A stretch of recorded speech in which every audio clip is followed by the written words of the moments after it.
back to another episode of This Week in the Shop, and this week it's This Week in the ShopRite. We are here for the grand opening of the West Caldwell ShopRite, the Sunrise ShopRite. These phone booths, which we were hired to restore, sat outside of the original ShopRite since 1967. They were brought to us pretty torn and tattered, and we were given the task of making them look better than new.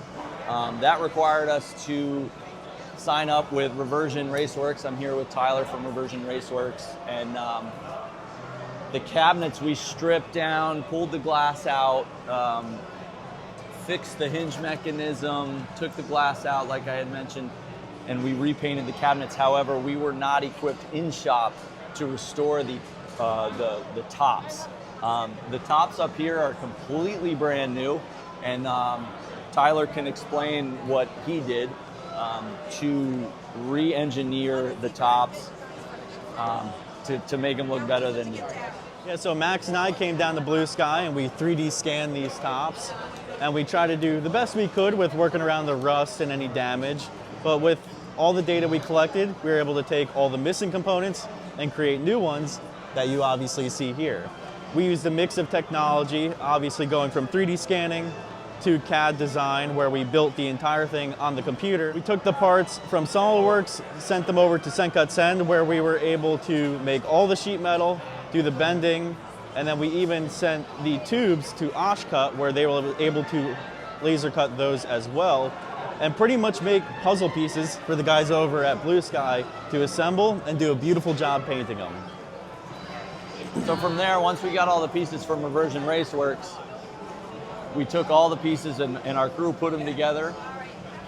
And we also had some spacers, these black spacers up here, custom CNC machined from Pat Giambalvo at Ninja Robot. The only original pieces to the tops are the fiberglass backing plates. We also added light to shine up so that it would light up those things, because it gives it a much more detailed look with the light going up. The signs are all brand new plexiglass with the lettering cut out in vinyl, and then a translucent white vinyl was applied to the backside. They look better than new. This one is an actual functioning phone booth. The owner had this phone sent out and restored, and then this is an ATM booth. It was a super challenging project, but it was definitely something that brought us out of our box. These phone booths are famous in the area, so we're super proud to be a part of the history that is this ShopRite. All right, back in the shop. The guys kept busy this week for another week. Paul's 77 Lincoln, unfortunately, with our opinion and our transmission builder's opinion, we decided to pull the transmission. We have a weird gremlin where it doesn't want to downshift back into first. It's just, we changed the valve body and everything, and we just decided it's better off clean slate, get a new transmission. So our engine or transmission builder has another C6 in stock that he can use, but he needs the Lincoln specific parts. So he's going to take that transmission, rebuild it, and then take its tail shaft housing, just some specific vehicle specific parts for the Lincoln. So we're going to be doing that so that we can check the transmission off our list and keep driving it and get some more test miles under it and get it back to Paul. Over in the mechanical side of things, Steve's Mustang is coming together. Again, it's a down and dirty, function over form ripper. 427, AFR headed 427. Thing's going to be an absolute monster. Last video I had mentioned that a T5 transmission was going behind it, and had mentioned that it wasn't long for this world. Ironically enough, Steve called us up Tuesday and said, you know what, let's just go ahead and get a TKX in this thing. So we're going to be putting a Tremec TKX behind this 427, so we won't be going back as we knew we would be doing in order to get a strong transmission in it. So hopefully we can keep on moving on this next week. Guys, Nova is coming together very nicely. We pulled it all apart. We're going to be painting the firewall, the front tubes. This is a tube chassis car, so it has all fabricated floor pans. We're going to sand everything down and paint it body color with a flat clear over it, give it that nice OEM Plus treatment. So we're getting everything ready for paint, stripped down and ready for paint. The engine over here, it's a LSX block. I think it's a 416 stroker. It's a stroker. Thing's got massive heads, big intake. So this thing's gonna make a lot of power, but in our fashion, we wanna make everything look nice and pretty. So we're gonna take the motor, prep it, and paint everything. It's gonna have a race-inspired vibe to the car. So we're gonna keep the carbon fiber valve covers exposed, and then the motor will end up getting painted to be similar to the center of the wheel, like a nice dark gray under a gloss clear. As you can see, these are super old tires. They're date coded to 2010. So this car's been under the knife for a long time. So we're looking forward to getting it moving, making noise, doing car things. Tony's 83 Mustang, we ordered the T56 from Bowler Transmissions this week, so we can start working on getting the drivetrain nestled into the Roadster Shop chassis to check for fitment. I don't think we're going to have any issues based on the lengths that they go for R&D, but we're going to start shaving the firewall, getting rid of it. We have some neat ideas for the engine bay. We don't need the shock towers anymore, so we're going to get rid of them, but we might use them for something where that would go somewhere else, you know, reservoirs, stuff like that. So we want it to be a very OEM Plus looking car, so not going too crazy. We're not making it crazy custom looking. We want to pop the hood and have a very OEM vibe. So the engine bay is going to go white with a flat clear over it, easy to clean.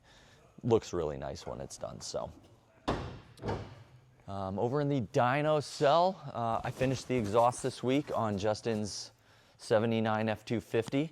It's a full stainless steel exhaust system, Flowtech shorty headers down into 3-inch tubing into a boreless switch fire, crossover into 3-inch FP Performance Street Series mufflers. The truck sounds great. It's got a Blueprint 427 in it, has a nice little rowdy idle to it. It ended up making just at 300 horsepower at the tires, the 35-inch tires. These four-wheel drive trucks, they soak up a ton of parasitic, a ton of power gets sucked up through the big tires and the big rear and the gearing and all that stuff. So it made 370 foot-pounds to the tires. So it's going to be a ripper. I mean, it's definitely going to be a fun truck on the street. Has plenty of power. So Jeff will be finishing up the dyno on that, and you'll see it on a episode of Dyno Time soon. And we'll be able to get it up on the road. Over here we have Wes's 2004 Chevy 2500. Yes, it's not what we normally work on here, but he was struggling getting an exhaust bolted up to this thing. He had a Gibson stainless steel catback, Stainless Works long tube headers. He needed to connect the two. He didn't have the means. He was doing it on his back in his garage. So we took it in and got the exhaust up in it. The headers now run into just 3-inch mid pipes into the Gibson catback. Came out really nice. So Rick's 92 OBS over here. The bed floor modifications are DONE done.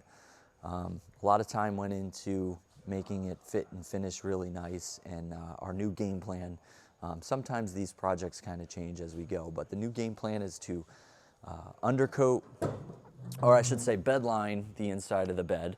We'll bedline it like a nice smooth texture, not a rough texture, but we'll do like a smoother texture, and then we're going to paint it body color. We'll make sure that it's body color with a flat clear over it. And Chad did a great job fit and finishing it. It doesn't need any body work.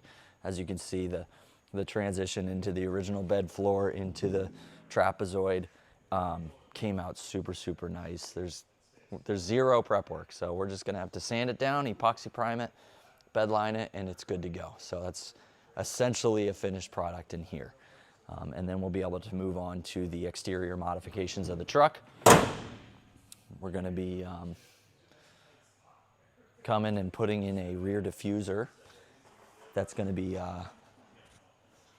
made out of some sort of composite material. Not sure if it's just gonna be a 3D printed painted part or if we go ahead with carbon fiber, but it's gonna be a composite material of some sort.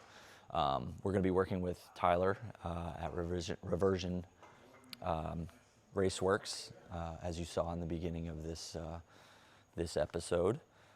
So we're looking forward to that. We were able to get it down on its feet. It's now sitting down on its Forgeline NT3C wheels. Super, super cool 3-piece wheel with a center lock. This is a true center lock wheel. 22 by 11 in the back, 21 by 10.5 in the front, 325 series wide tire in the back, 295 in the front. It's got that sporty sport truck look. You know, we're not the slammed low rider, you know, rubber band tire kind of shop. We like a tire that has some meat to it. So this thing has a killer stance, and these sticky Pirelli tires they're gonna have a hard time doing it, but they should do the best job of putting that 1100 horsepower Wagner LS to the ground. So Steve's 68 Charger now has its driver's side rocker. Joe wrapped that up this week, got everything corrosion protected. We like to just go ahead and epoxy prime all the areas that are behind the scenes to make sure that there's no corrosion that comes up and added work of having to resand and reprep something. So as soon as we're done we like to just get some primer on there to seal it up so that it doesn't come back and rust on us. CJ72 Nova is coming along. We're back on it, getting all the sheet metal fit, getting the fenders fit. They still need to be adjusted a little bit. We're gonna load the doors with door glass so they're weighted. Make sure that, you know, any fitment issues that may happen when you put the doors, we'll want to make sure that everything gets gaps. So we're going to be working on getting the gaps into place, 3/16 all the way around, and then from there we'll start working on doing the flush glass, utilizing the OEM glass. Bill's 39 Ford is staged and ready. Chad's going to be working on getting the firewall final fit. This was a sacrificial firewall to try to start to put some components into place. Mainly the steer clear, the Wizard steer clear, steer drop. We needed to visually see where it needed to go, so we kind of needed an open window. So we bought a sacrificial firewall in order to get some components into place, and now we're ready to take the new one and actually modify it and we'll be able to now make templates for the steer clear to bolt into place for serviceability and all that stuff. So moving ahead with that, and then we'll get the front end on. We'll start fabricating some simple inner fenders, and we can move ahead. Again, we're not painting this truck. It's gonna have kind of this old paint look. At least at this point, he doesn't want it painted. So yeah, this one's ready to rock. Bruce's 65 Le Mans is just about ready to go. We went and actually took Bruce for a ride for the first time since 1989. This car has been sitting. We've been restoring it for the past few years. However, it was prior to that, it was sitting since 1989. So Bruce was able to take it for a ride. We got the 9-inch installed in it. It's nice and quiet, nice and smooth. Thing runs great. It's just a killer cruiser. So we're gonna send the car out to the detailer. Elite Polish Works is gonna take care of a final detail on it. And then at the end of the month, or in a few weeks, Bruce is having a family event, and this is going to be the crown jewel of that event. So we're going to be having the car finished up for that. So, and then over here we have Bill's carbon fiber parts ready for the underside to be painted. We're going to mask off and have some exposed carbon fiber on the underside of the hood and the Anvil Auto filler panel that goes between the header panel and the radiator support. So we'll be getting that done next week. Dakota has been sanding and buffing his life away over here. You'll see her truck in a moment, but he just started on the tailgate. We're going to wet sand and buff the exposed areas. Inside here, we're actually going to have the stainless steel trim that goes on the 81 to 87 square bodies. So we'll have that. So there's no need to wet sand and buff in there, but the exterior portions will get wet sand and buffed, especially because this is black. So we want it to be nice and straight. And then finally in here, Holly's truck is looking like a truck. You saw the doors on it last week. Well, now it has fenders, it has a hood, and then it has some trim. And most importantly, it has the killer 15 by 10 US wheel, old school style. I think they call them Sabre style wheels. Super, super cool. 33 1250s, not a massive tire, but proportionally perfect for a 4-inch lifted square body. So Brian started getting the trim on, got the drip rails on, wheel well moldings on. They fit really, really nice. All these parts are from Brothers Trucks. Got the hood on it. It's coming along really well.